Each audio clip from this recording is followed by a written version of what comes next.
I'm Akash, and this is your News of the Week for the week of September 12th to September 18th, 2021. I'm Akasha Cody, and let's get right into the headlines. We begin with the fact that COVID-19 is going around yet again, and here is going to be some news about what to do with your next booster shot. Next, a Kabul drone strike by America on August 29th has now revealed not to have hit any terrorists. Instead, it actually hit a humanitarian aid worker and his family. 10 people were killed. This is a very tragic event, and we'll talk about it in just a moment, but it's the headline, so let's take a look at the three other topics that we have for you today, which include the Quad Leaders Summit, the first ever in-person meeting of the Australian Prime Minister Scott Morrison, Indian Prime Minister Narendra Modi, the Japanese Prime Minister Yoshihide Suga, and the United States President Joe Biden, taking place on September 24th in Washington, D.C. Make sure to check it out.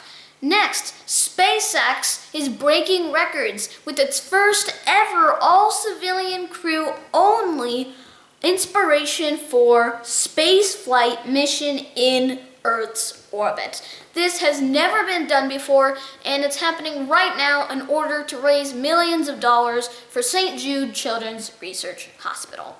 And next, we have the fact that the US Open is finally finished. September 11th to 12th was the days of the finals. The women's singles, where Britain's Emma Raducanu, aged just 18 years old, became the first qualifier in the modern Open era to ever actually win a Grand Slam title, which is remarkable. And she's only 18 years old, which is incredible. She faced off against Canada's Leylah Fernandez, who's just 19 years old, and also has had an incredible record. And so this is what's going on right now. Plus, with the men's singles, Novak Djokovic, who's world number one from Serbia and was looking to break a record for the most number of Grand Slam titles ever won, set in stone by Roger Federer and Rafael Nadal at 20. He was going to break the record maybe this time around with 21, but that didn't happen because his opponent won the final, world number two, Russia's Daniil Medvedev, pulled off a clean sweep and won all three sets in the round. And so there was the trophy given to Daniil Medvedev in the men's singles. And so those are all of your headlines. Let's go into further details with each of our stories. We begin with COVID-19.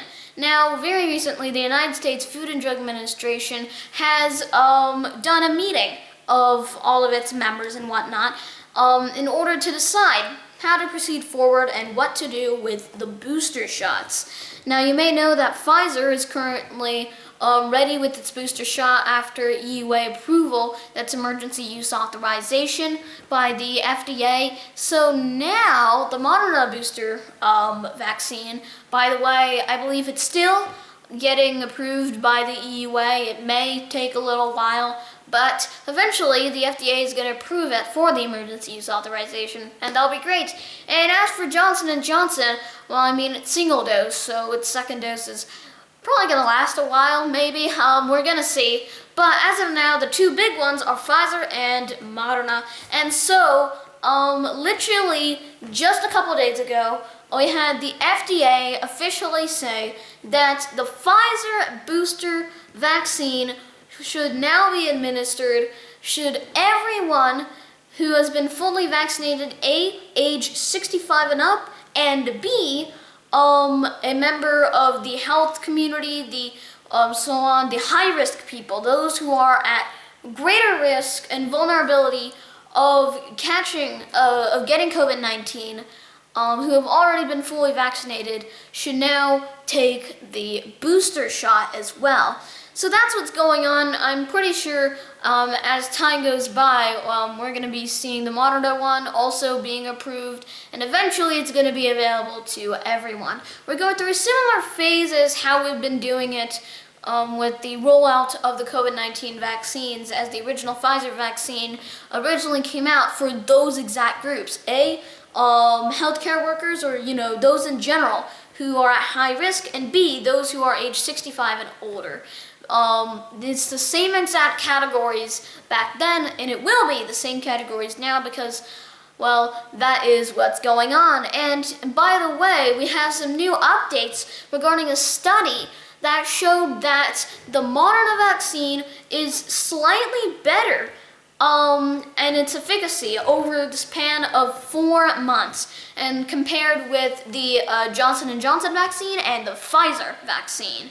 So while Pfizer was around at 77% after 4 months, not all too great, but the Moderna one was at 90%, which is really good. So this was the study that they showed back then, and now that is the news, that the Moderna vaccine is slightly better than the Pfizer and Johnson & Johnson vaccines. So that's your COVID update right now. We'll be talking more about it and seeing, giving normal updates on when to take your booster shot in just a moment. So for those who are 65 or older or work in the healthcare industry or in general have a high risk or vulnerability of getting COVID-19, if you have been fully vaccinated, make sure to take the booster shot as soon as you can.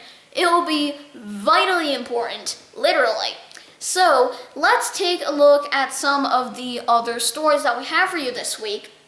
Now, you may remember that on August 26, 2021, a gigantic bomb blast occurred directly outside Kabul International Airport, killing 182 people, including 13 members of the U.S. military as well. Now, this was one of the worst terrorist attacks in Afghanistan history on Afghani soil, and America vowed retaliation against ISIS Khorasan province, which was the group who committed this terrorist attack. So, the day after the attack on August 27th, America fired an airstrike on and successfully killed 3 members of ISIS Khorasan province, who were actually located in Nangarhar province in an ISIS safe house. However, on August 29th, things got a little interesting because America decided to fire yet another airstrike upon what appeared to be a truck near Kabul. This truck seemed to have been driven by what appeared to be a member of ISIS, and was seen going through some interesting and somewhat suspicious driving patterns, including going to what apparently seemed to have been an ISIS safe house as well, and also loading that truck with what appeared to have been explosive containers. Now, this ultimately resulted in the decision by the U.S. military at the Pentagon to fire an airstrike at that truck.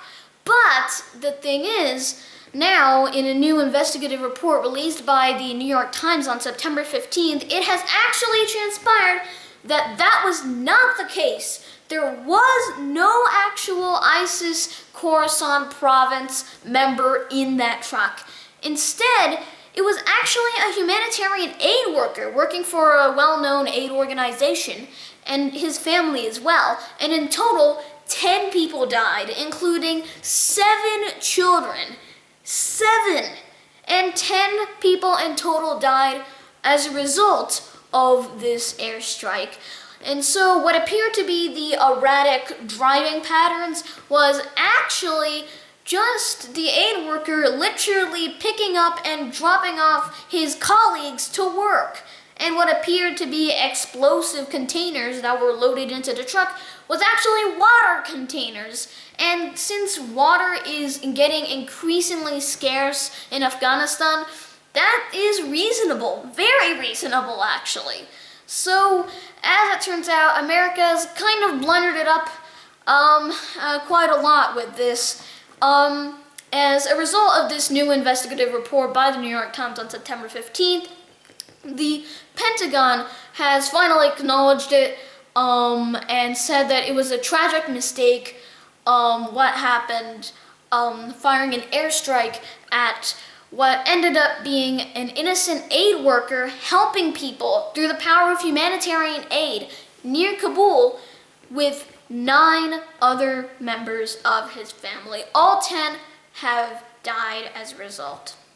Now, let's take a look at the next story that we're going to talk about today. And this revolves again around politics, but this time over here in the Pacific Ocean because the Quad Leaders Summit of Australia, India, Japan, and the United States is going to be taking place very soon on September 24th at the White House in Washington, D.C.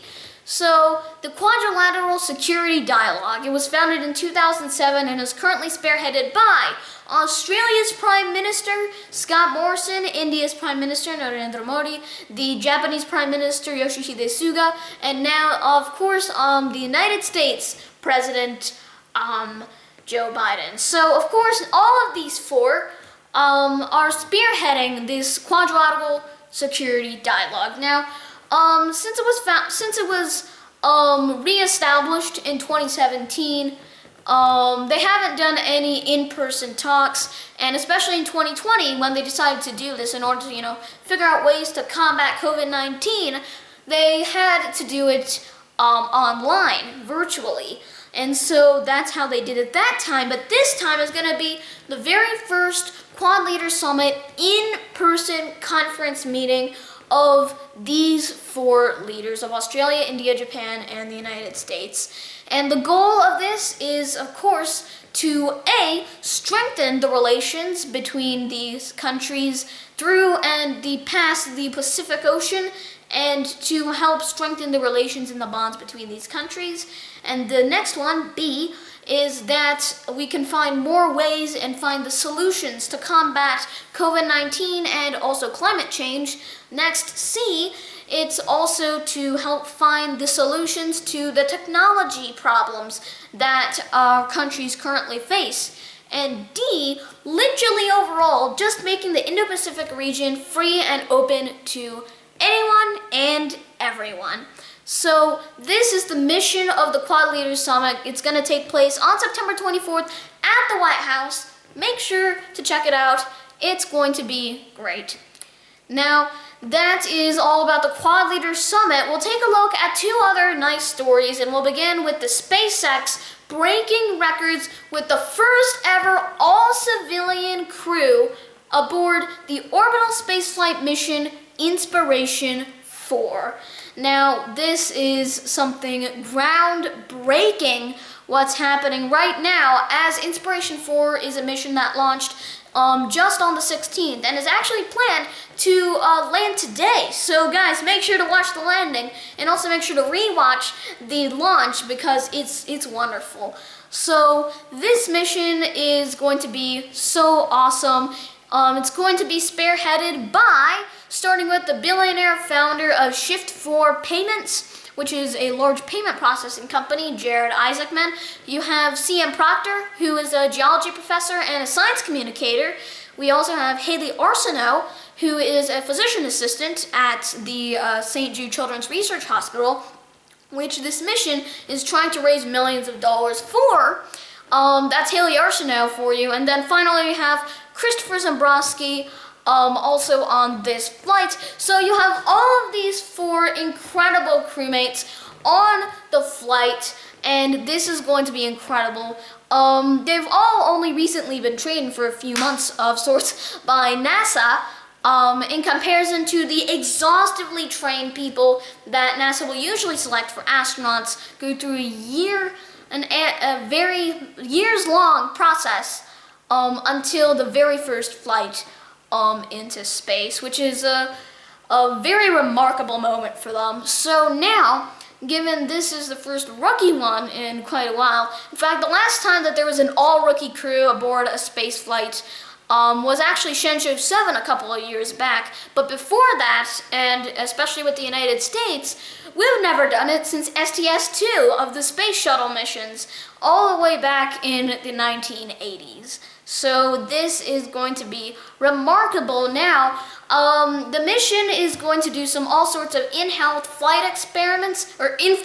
experiments, which is going to cover how the mostly untrained body and non-exhaustively trained body, shall I say, will react to the effects of orbital environments and how it will react to space overall. And I find that to be increasingly and very, very intriguing. So I'm very much following it. It's wonderful, and make sure to go check it out as it lands today. It's gonna be very awesome, so make sure to check it out. The record-breaking mission lands. And now we come to our last topic of the week. It's the US Open. On September 11th and 12th, we saw the US Open coming to an end. The women's and men's singles on those dates, respectively 11th and 12th. So let's take a look first at the men's singles, where Daniil Medvedev, who's world number 2 from Russia,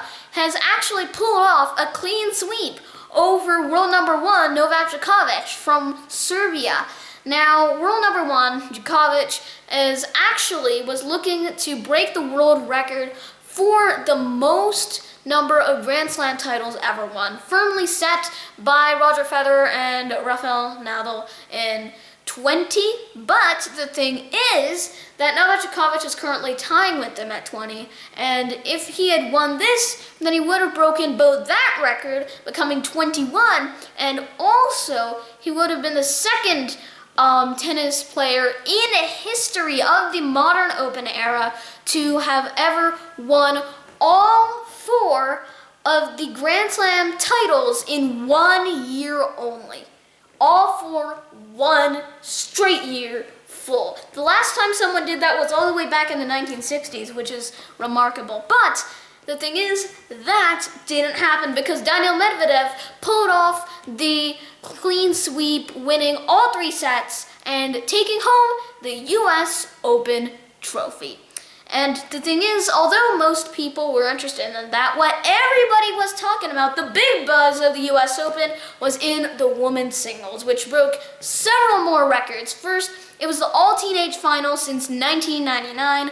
2, the winner was just 18 years old compared to the runner-up who was 19 years old, which is incredible.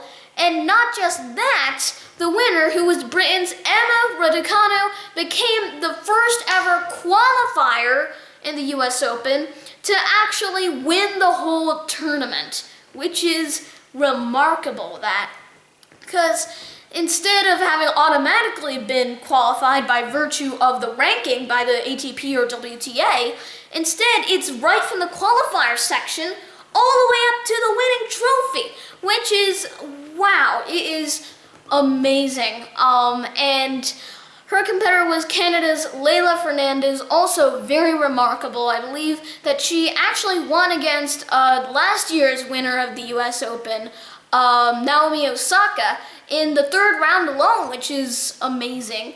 And so now that we have this, it is quite remarkable. And the most important thing, what everyone's talking about, is the fact that both of them are amazing sports.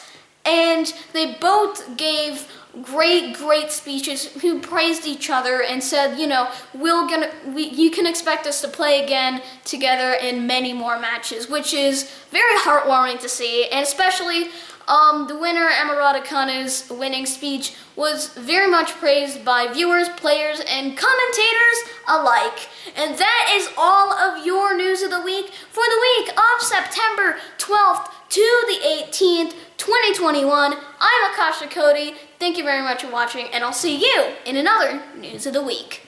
Goodbye.